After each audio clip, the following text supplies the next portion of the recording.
is made up of 606 feet, 606 feet, 606 feet, 606 feet. 606. It's made up of stades, exactly the same. Now, if that's not interesting enough, look at the angle of the Great Pyramid of Giza. If you take the angle of the Great Pyramid of Giza, the slope is 51.8 degrees. Let's go back to the earthworks. If you measure the line that goes straight through the center of the structure, right here, and then you go true north, it's 51.8 degrees. That angle is exactly the same angle as the pyramids of Giza. It is the same math, the same calculations as ancient Egyptians. Let me show you one more connection. In 1860, David Wyrick, he's a guy who surveyed the Newark earthworks. He was digging into a mound near those earthworks, and he found a wooden coffin made of oak. They opened up the coffin and found a skeleton of a man holding a little box. It was about 8.10 inches in size. The box had been cemented shut here. This, by the way, is sitting in Ohio. Well, he opened up the box and he found a little man inside, a little black stone. They took it to scholars and they looked at it. The man seems to be carrying something, and there's writing here at first they couldn't recognize. The writing is, they thought in 1860, some sort of Hebrew. Well, finally, about 20 years later, they found some rabbis living in the area, and the rabbis looked at that, and they could read it. They said it was an old kind of block Hebrew, and it was a rendition of the Ten Commandments. Now, this is another piece. Block Hebrew, they said they'd never seen anything like it. Mainstream archaeologists at the time called this a hoax. But then in 1900, or just about after 1900, in Israel, they found the same block-style Hebrew writing. Mainstream archaeologists still dismiss the findings. They found it in Israel, and they found it in Ohio. But there was another stone that they found that they couldn't argue. This is the Bat Creek stone. It was found during the course of an official Smithsonian evacuation. The Smithsonian didn't understand the meaning of the writing on the stone. They thought it was Cherokee, since it came from Cherokee country. They didn't realize that it's actually Hebrew. They had published this originally upside down. They threw it in a box at the bottom of the Smithsonian, put it in the basement. Many years later, a scholar took it out of the box, looked at it, and went, oh my gosh, it's upside down. It's Phoenician, ancient Hebrew. So what's going on here? What is that about? Where is that history? I'll show you in a few minutes, and we're going to have a conversation, and I'm going to show you some more things that the Smithsonian, science, government, commerce colluded to erase.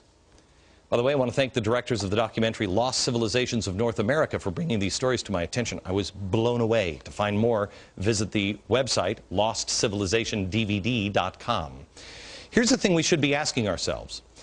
I don't know the story of these. Do you know that? Did you know that? Do you live in Ohio and did you know that? Why not? Were the American Indians wronged? Yes. Yes. And that's what we focus on in America. Is we were bad to the American Indians. Forget about it. It's in the past. The question should be the ones that the founders asked. Who are they? What knowledge do they have? Can you imagine the difference we would have now if we would put our differences aside and put our past in the past and concentrate on today and say, let's learn from each other. What do you have? What is that? What is that? When we come back, I'm going to be joined by Peter Lilback, who is, I've told you before, is one of my favorite authors. He's going to talk to me a little bit about the founders here. And I'm also going to show you some documents that show how that history has been erased. Next. This is the Smithsonian Annual Report, 1882-1883. This is John Wesley Howell. This is an original copy. John Wesley Howell in 1789. Again, Powell. This is the director the Bureau of Ethnology at the Smithsonian Institute, he said this. Artifacts found prior to Christopher Columbus's arrival would be considered illegitimate by the Smithsonian. Only the savage Indian culture would be observed, and this created the artificial barrier to science. Only the savage. Science was colluding with government because of commerce, and religion was involved. Now, why do I tell you all this stuff? Not because I'm an Indian expert or anything else. You got to do your own homework. I just found out about this stuff. I'm amazed by it. I don't know what the answer is on this.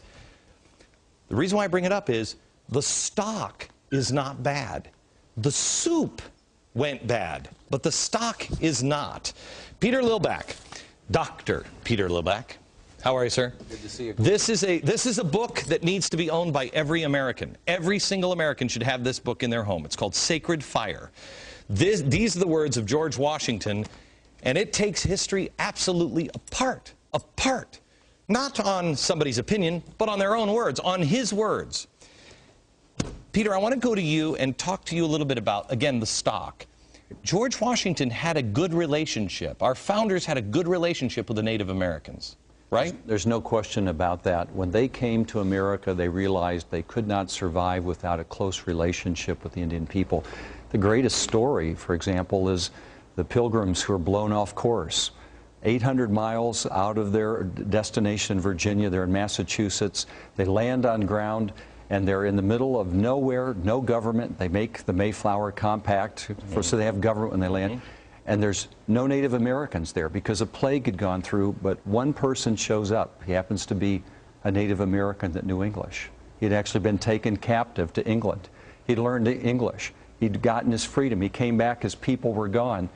The white settlers are there all of a sudden, and he meets them and he says, "Welcome." He speaks English. They couldn't believe it. The providence of that moment is extraordinary. They needed help, and there was a person there to help them, and he was a Native American. Right. And that creates Massachusetts. All right. Do I have time for one more story real quick? No? Okay, hang on, because I want to come back and talk about, William Penn.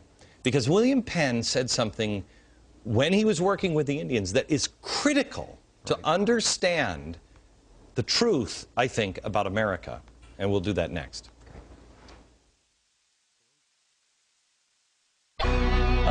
The history that has been erased in our nation, and in particular with the Native Americans, happened because it didn't fit the story they created, Manifest Destiny. It only works when Indians were savages, and they had to have savages for commerce and government to expand.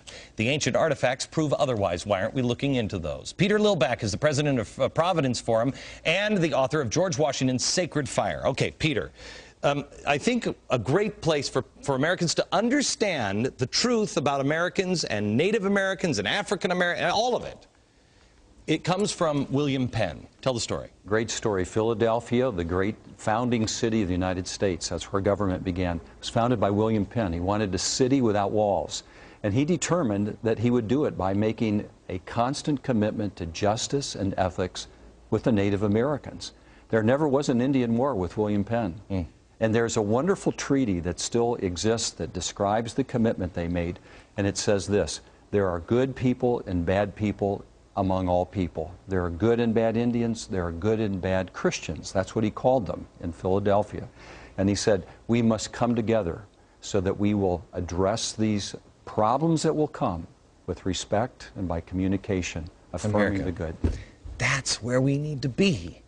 There are good among us and bad among us. There are good Americans, bad Americans. There's good parts of America. There are bad parts of America in the American story. We've got to come together as the good people, stand together and guard against the bad so we can live in a country without walls. Peter, thank you very much. Back in a minute.